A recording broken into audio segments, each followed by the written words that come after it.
YS Jaganmohan Reddy నేడు ఆంధ్రప్రదేశ్ రాష్ట్ర ముఖ్యమంత్రిగా కొనసాగుతూ మళ్లీ పదవి కోసం రంగంలోకి ఆంధ్ర ఎన్నికలలో బరిలోకి దిగుతున్నారు. అసలు వచ్చే ఎన్నికలలో గెలుస్తారో లేదో అని తెలుసుకునే ముందు రాష్ట్ర రాజకీయాల్ని మార్చిన వైఎస్ రాజశేఖర రెడ్డి వారి వంటి గొప్ప వ్యక్తికి పుట్టి అదే రాష్ట్రంలో తన పాలన పట్ల విమర్శలు ఎదుర్కొంటున్నారు. పుట్టడంతోనే రాజశేఖర్ గారి వంటి గొప్ప వ్యక్తికి పుట్టి చిన్నతనం నుండి ఆడంబరమైన జీవితం గడిపి అలాగే సాక్షి, భారతీయ సిమెంట్ వంటి సంస్థలు స్థాపించి ఒక బిజినెస్ మ్యాన్ గా ఎదిగి మంచి పేరు తెచ్చుకుని గొప్ప జీవితం గడుపుతున్న వ్యక్తి రాజకీయాలలోకి రావడానికి గల కారణాలు ఏమిటి? ఇలా రాజకీయాలలోకి రావడంతోనే ఈయనకు కష్టకాలాలు మొదలయ్యాయని కొంతమంది ప్రజలు అనడంలో వాస్తవం ఎంత ఉంది? ఇలా ఈయన గురించి, ఈయన జీవితంలో ఎదురైన కొన్ని వింతైన సంఘటనల గురించి, రాష్ట్రానికి ముఖ్యమంత్రిగా గెలిచేందుకు వేసిన ఎత్తుగడల గురించి, గెలిచిన తర్వాత నుండి ఇప్పటి వరకు రాష్ట్రంలో జరిగిన మార్పులు చేర్పుల గురించి మనం ఈ వీడియోలో పూర్తిగా తెలుసుకుందాం. మీరు ఈ వీడియో చూస్తున్నప్పుడు ఏ పాయింట్లైనా మేము ఇస్తున్న ఇన్ఫర్మేషన్ నచ్చినట్టయితే ఈ వీడియోని తప్పకుండా లైక్ చేయండి.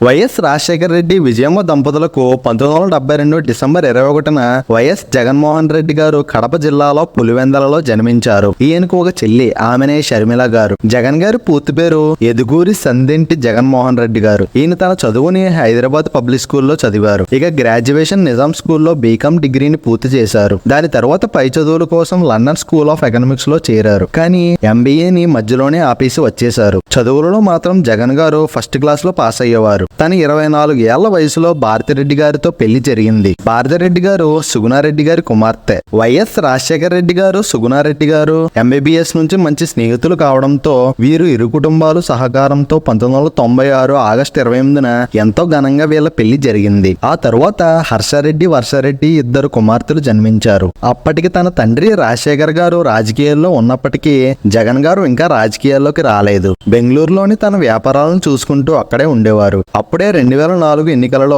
టీడీపీపై అత్యంత మెజారిటీతో కాంగ్రెస్ తరపున వైఎస్ రాజశేఖర రెడ్డి గారు గెలుపొందారు. ఇక అప్పటి నుంచి తండ్రి సీఎం గా ఆంధ్రప్రదేశ్ రాష్ట్ర బాధ్యతలను స్వీకరిస్తూ ప్రమాణ స్వీకారం చేశారు. ఇలా తండ్రి సీఎం కావడంతో జగన్ గారు తన తండ్రిని అడ్డం పెట్టుకుని వ్యాపారాలను చేసేవారని కొంతమంది అనుకునేవారు. కానీ వాటిని ఏమాత్రం పట్టించుకోకుండా ఈయన తన వ్యాపారాలని సక్రమంగా నిలబెట్టుకుంటూ కొనసాగించేవారు. ఇక అలా తన 36 ఏళ్ల వయసులో తండ్రి పిలుపు కొరకు రాజకీయాల్లోకి వచ్చారు. రాజశేఖర్ గారు తన కుటుంబం మొత్తం రాజకీయాల్లో ఉండాలి అనే ఉద్దేశంతో ఇలా చేశారు. జగన్ గారిని 2009 కడప జిల్లాలో ఎంపీగా టీడీపీ అభ్యర్థి పాదం శ్రీకాంత్ రెడ్డిపై పోటీ చేసి 1,80,000 ఓట్ల తేడాతో అత్యంత మెజారిటీతో గెలుపొందారు. ఆ విధంగా కడప జిల్లా ఎంపీగా తన రాజకీయ జీవితం మొదలైంది. ఇలా తండ్రి సీఎంగా ఉంటూ కొడుకు ఎంపీగా ఉండటం వైఎస్ఆర్ కుటుంబ సభ్యులు ఎంతో ఆనందముఖ్యులయ్యారు. కానీ ఈ ఆనందం ఎన్నో ఏళ్లు కొనసాగలేదు. జీవితం అంటే ఆనందంతో పాటు కష్టాలు, బాధలు ఉంటాయని తెలియజేయడానికి మరుపురాని ఒక చేదు జ్ఞాపకం ఎదురైంది. అదే వైఎస్ రాజశేఖర రెడ్డి గారి అకాల మరణం. ఈ వార్త వినగానే కుటుంబ సభ్యులే కాదు, రాష్ట్ర వ్యాప్తంగా ఎంతో మంది ప్రజలకు, ఈయన అభిమానులకు కన్నీటి గాథను మిగిల్చివేసింది. అసలు ఎవరూ ఊహించలేని విధంగా 2009 సెప్టెంబర్ 2న వైఎస్ రాజశేఖర రెడ్డి గారు హెలికాప్టర్ ప్రమాదంలో మరణించడం, ఈయన చనిపోయారని తెలుసుకున్న అభిమానులు 402 మంది గుండెపోటుతో చనిపోగా ఇంకొంతమంది ఏమో సూసైడ్ చేసుకుని చనిపోవడం అప్పటి రాష్ట్రంలో ఒక సంచలనంగా మారింది. అసలు ఏ సీఎం మరణం విషయంలో ఇలా జరిగి ఉండదని చాలా మంది భావించారు. తండ్రి మరణంతో అప్పటి నుండి జగన్ గారికి కష్టకాలం మొదలైంది. ఎందుకంటే ఇలా ఆయన మరణించిన తరువాత ఆ స్థానంలోకి జగన్ గారిని నియమించాలని కాంగ్రెస్ పార్టీ ఎమ్మెల్యేలు అందరూ సంతకాలు పెట్టి ఆ లేఖను పార్టీ అధిష్టానానికి పంపారు. కానీ కాంగ్రెస్ సభ్యులకి ఏమాత్రం జగన్ గారిని సీఎం చేయడానికి ఇష్టపడలేదు. ఇలా జగన్ గారికి సీఎం పదవిని ఇవ్వకపోగా ఆ స్థానంలోని రోసయ్య గారిని ముఖ్యమంత్రిగా నియమించింది. కాంగ్రెస్ ప్రభుత్వం ఇలా చేయడం వైఎస్ఆర్ గారి అభిమానులు ఎంతగానో నిరాశపరిచి అలాగే కాంగ్రెస్ పై ద్వేషం పెంచుకునేలా చేసింది. ఇక వీటినన్నిటినీ పట్టించుకోకుండా తన తండ్రి మరణం కొరకే చనిపోయిన తన అభిమానుల కుటుంబాలను పరామర్శించడం కోసం జగన్ గారు ఓదార్పు యాత్రను చేయాలని నిర్ణయించుకున్నారు. దీనికి కాంగ్రెస్ ప్రభుత్వం ఏమాత్రం ఒప్పుకోలేదు. ఇక వైఎస్ఆర్ గారి భార్య అయిన వైఎస్ విజయమ్మ ఢిల్లీ వెళ్లి సోనియా గాంధీని రిక్వెస్ట్ చేసినా ఏమాత్రం ఒప్పుకోలేదు. తండ్రి అకాల మరణం తనకు తోడుగా ఉంటుందన్న పార్టీ అసలు సపోర్ట్ చేయకపోవడంతో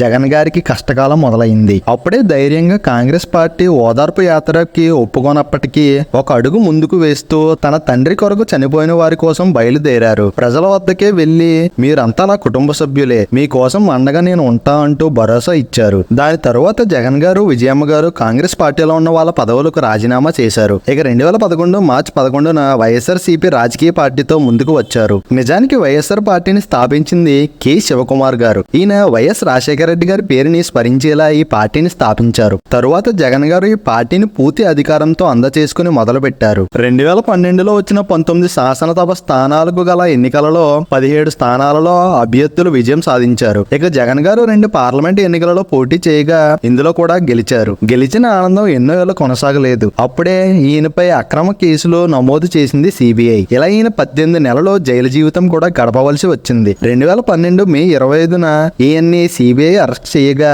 అప్పటి నుండి ఈయన బెయిల్ కోసం దరఖాస్తు చేసుకున్న బెయిల్ ని నమోదు చేయలేదు. ఇక చివరికి 2013 సెప్టెంబర్ 23న సిబిఐ ప్రత్యేకంగా కోర్టు కొన్ని షరతులతో జగన్ కి బెయిల్ ని నమోదు చేసింది. జైలు నుంచి విడుదలైనప్పటికీ తనపై అవినీతి పరుడు అనే ముద్ర పడడంతో 2014 ఎన్నికలు ఈయనకి వ్యతిరేకంగా మారాయి. ఆ సమయంలోనే ఈయన పట్ల, ఈయన కుటుంబ సభ్యుల పట్ల వ్యతిరేకత వార్తలు సోషల్ మీడియాలో తిరిగాయి. ఇలా అవడం వల్ల కూడా జగన్ గారికి 2014 ఎన్నికలు వ్యతిరేకత రావడానికి కారణమయ్యింది. ఏది ఏమైనప్పటికీ గెలవాలి అనే మొండి పట్టుదలతో ఎన్నికల బరిలోకి దిగిన జగన్ గారు చంద్రబాబు, మోదీ, పవన్ కళ్యాణ్ బలం ముందు స్వల్ప తేడాతో ఓడిపోయారు. రాష్ట్ర విభజన కోసం సమైక్యాంధ్ర పోరాటం జరుగుతున్నప్పుడు సమైక్యాంధ్ర కొరకై పోరాటం చేసి ప్రత్యేక హోదా కావాలని నినాదం చేశారు. ఆ సమయంలో వైఎస్ఆర్ సిపికి సంబంధించిన 23 ఎమ్మెల్యేలు అధికారంలో ఉన్న టీడీపీ పార్టీలోకి చేరిపోయారు. ఇలాంటి ఒక ఎదురుదెబ్బ తగలడంతో అసెంబ్లీలో ఉన్న తన బలాన్ని నిరూపించుకోలేకపోయారు. ఇక రాబోయే 2019 ఎన్నికలలో